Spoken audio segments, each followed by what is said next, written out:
Values Education 7, Quarter 4, Learning Competency 7A, nakakikilala ng kabutihan ng glokalisasyon bilang tugon sa suliranin ng bayan.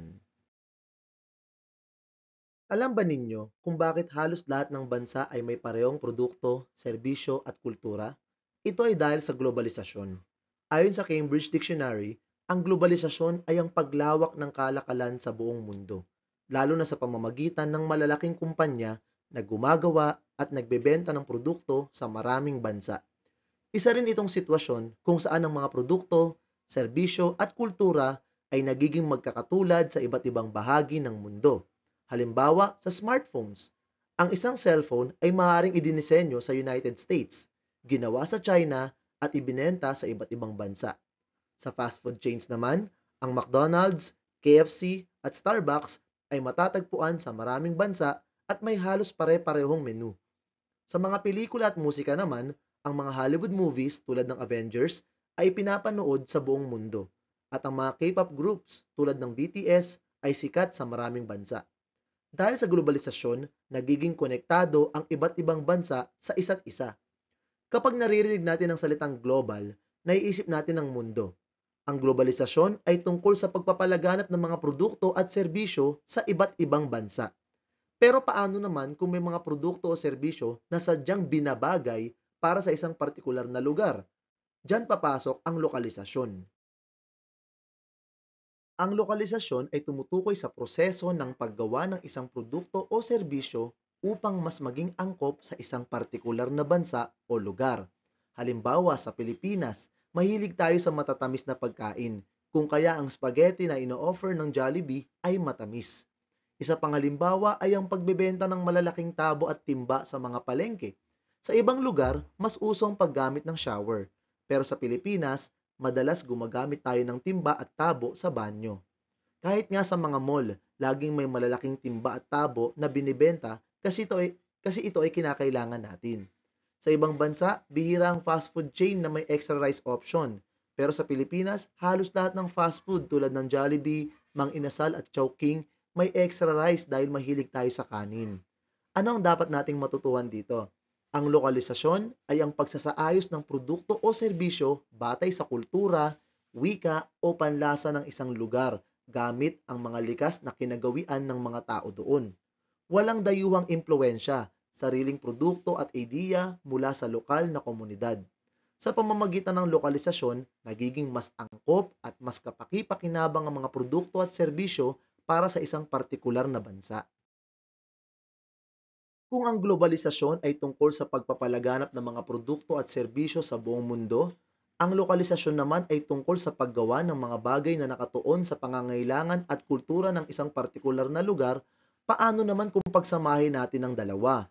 Diyan mabubuo ang glokalisasyon. Ang glokalisasyon ay kombinasyon ng globalisasyon at lokalisasyon. Ito ay tumutukoy sa paglikha at pamamahagi ng produkto o serbisyo sa buong mundo na inaangkop sa kultura at pangangailangan ng bawat lugar. Ito ay isang paraan upang mapanatili ang pagiging globally competitive habang iginagalang ang kultura ng bawat lugar. Halimbawa, ang Netflix na may iba't ibang content sa bawat bansa upang umangkop sa panlasan ng mga manonood sa bawat lugar. Ang McDonald's menu. Sa Pilipinas, may Mac Spaghetti at Chicken McDo. Sa Japan, may Ebi Burger. Sa India naman, may Mac Aloo Tiki Burger. Sa Coca-Cola naman tayo, may iba't ibang timpla sa bawat bansa ayon sa panlasa ng tao roon. Mas matamis ang Coke sa Pilipinas. Sa mga sasakyan naman, ina-adjust ang mga sasakyan depende sa bansa, tulad ng right-hand drive sa UK at left-hand drive sa Pilipinas. Ngayon, pag-usapan natin ang mga benepisyo ng glokalisasyon bilang tugon sa suliranin ng bayan. Ang glokalisasyon ay isang paraan kung paano makakatulong ang malalaking kumpanya sa pagsugpo ng mga suliraning pang-ekonomiya at panlipunan ng isang bansa. Sa pamamagitan ng pag-aangkop ng mga global na produkto at serbisyo sa lokal na pangangailangan, nakakatulong ito sa pagpapalakas ng kabuhayan, paglikha ng trabaho at pagpapakilala ng kultura. Mas malawak na merkado, expansion in foreign markets.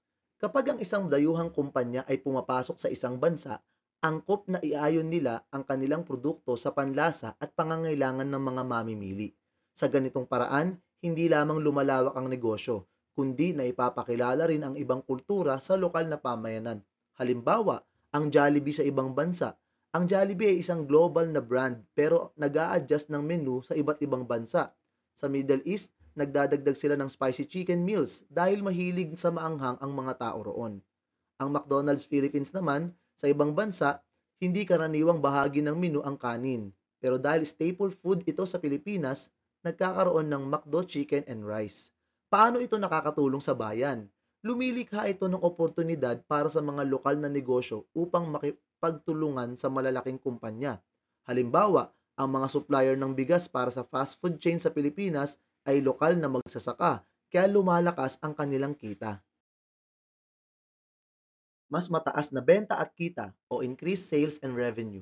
Dahil sa glokalisasyon, mas nagiging mabenta ang produkto dahil ito ay naaayon sa gusto ng lokal na mamimili. Sa halip na pilitin ng mga tao na baguhin ang kanilang panlasa, ang produkto mismo ang inaangkop upang mas maging matagumpay. Halimbawa, ang Coca-Cola sa Pilipinas. Mas matamis ang Coke sa Pilipinas kaysa sa ibang bansa upang umayon sa panlasa ng mga Pilipino. Dahil dito, mas pinipili ito ng mga lokal kaysa sa ibang brand ng soft drinks. Isa pang halimbawa ay ang Oreo sa China. Dahil hindi paborito ng mga Chinese ang sobrang tamis, ginawa nilang mas manipis at hindi gaanong matamis ang Oreo sa China, kaya mas tinatangkilik ito roon. Ngayon, paano ito nakakatulong sa bayan? Kapag mas maraming tao ang bumibili ng produkto, lumalaki ang kita ng negosyo. Dahil dito, mas maraming oportunidad para sa trabaho at mas maraming buwis ang nakokolekta ng gobyerno upang magamit sa pampublikong serbisyo.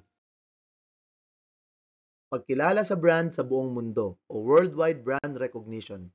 Ang isang produkto o kumpanya na kayang mag-adjust sa iba't ibang kultura ay nagkakaroon ng mas malaking tsansa na makilala sa buong mundo.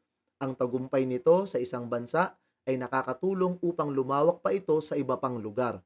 Halimbawa, ang Uniqlo sa Pilipinas. Sa Japan, karamihan ng produkto ng Uniqlo ay pang malamig na klima. Pero sa Pilipinas, naglunsad sila ng manipis at breathable na tela para sa mainit na panahon.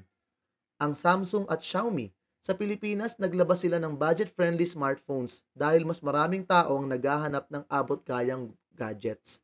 Paano ito nakakatulong sa bayan? Mas maraming mamimili ang nagtitiwala sa mga kumpanyang ito, kaya patuloy silang nag-i-invest sa bansa, nagbubukas ng trabaho at nagdadala ng mas maraming produkto na abot-kaya at angkop sa pangangailangan ng Pilipino. Mas malapit na ugnayan sa mamimili o help connect with customers. Ang glokalisasyon ay hindi lang tungkol sa kita. Ito rin ay tungkol sa pagbuo ng tiwala at koneksyon sa mga mamimili. Kapag nakita ng mga tao na iniintindi ng isang negosyo ang kanilang kultura at pangangailangan, mas tinatangkilik nila ito. Halimbawa, ang Netflix sa Pilipinas, nagdadagdag sila ng maraming Filipino movies at shows upang mas maraming Pilipino ang gumamit ng kanilang serbisyo. Ang Lazada at Shopee. Sa halip na puro international sellers, hinihikayat nilang sumali ang mga lokal na tindahan. Kaya mas maraming Pilipino ang kumikita sa online selling. Paano ito nakakatulong sa bayan? Kapag ang isang negosyo ay may malalim na koneksyon sa mamimili, nagkakaroon ng long-term na suporta mula sa publiko. Nakakatulong din ito upang mapanatili ang kultura at bigyang halaga ang lokal na produkto. Nagbibigay ng trabaho sa lokal na mamamayan o employment opportunities for locals.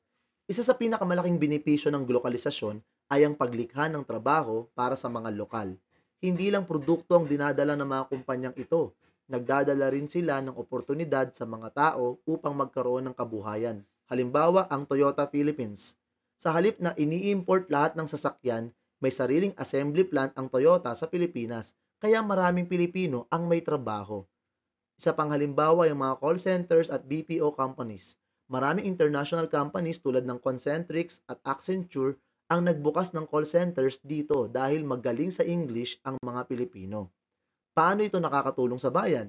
Kapag may trabaho ang tao, lumalakas ang ekonomiya, nababawasan ang kahirapan at nagkakaroon ng mas maraming oportunidad para sa pag-unlad ng bansa. Ang glokalisasyon ay isang epektibong paraan upang tugunan ang iba't ibang suliranin ng bayan tulad ng kawalan ng trabaho, mababang kita at limitadong produkto. Sa pamamagitan ng pag-aangkop ng mga produkto at serbisyo sa lokal na merkado, napapalakas nito ang ekonomiya, lumilikha ng oportunidad at pinapanatili ang ugnayan sa kultura ng bansa. Bilang paglalahat, ang globalisasyon ay paglikha ng produkto o serbisyo para sa maraming bansa. Ang lokalisasyon naman, pag-aangkop ng produkto o serbisyo ayon sa kultura at pangangailangan ng isang lugar. Ang glokalisasyon ay paglikha at pamamahagi ng produkto o serbisyo para sa buong mundo, ngunit may pagsasaalang-alang sa lokal na kultura at kagustuhan. Ito ay may iba't ibang kabutihan tulad ng mas madaling pagtanggap ng mga produkto ng mamamayan, mas maraming oportunidad sa trabaho, mas epektibong koneksyon sa mga mamimili, mas malawak na negosyo at ekonomiya, at pagkakakilanlan ng ating kultura sa pandaigdigang merkado. Bilang pagninilay, paano nakakatulong ang glokalisasyon sa ating bansa? Mayroon ka bang nakitang produkto o serbisyo na inangkop sa ating kultura? Ano ito? Kung ikaw ay magtatayo ng negosyo, paano mo ito iaangkop sa lokal na pamilihan habang may pandaigdigang kalidad? Pagsasanay, ibigay ang hinihinging sagot. 1. Pag-aangkop ng isang international na produkto upang mas tumugma sa panlasa, kultura, at pangangailangan ng isang partikular na lugar. 2. Paglikha ng produkto o serbisyo na eksklusibo para sa isang partikular na bansa o rehiyon batay sa kanilang kultura at pangangailangan. 3. Paglikha ng produkto o serbisyo para sa maraming bansa nang hindi binabago ang pangunahing disenyo o katangian. Isulat ang T kung ang pahayag ay wasto o M kung hindi. 4. Ang isang fast food chain mula sa ibang bansa na nag-aalok ng espesyal na menu batay sa panlasa ng mga Pilipino ay isang halimbawa ng glokalisasyon. 5. Ang lokalisasyon ay nangangahulugang ang isang produkto ay ipinagbibili sa iba't ibang bansa nang hindi binabago ang anyo o nilalaman nito. At hanggang dyan lamang po ang ating aralin sa araw na ito. Naway may natutuhan kayo. Salamat po sa panonood at pakikinig. Paalam!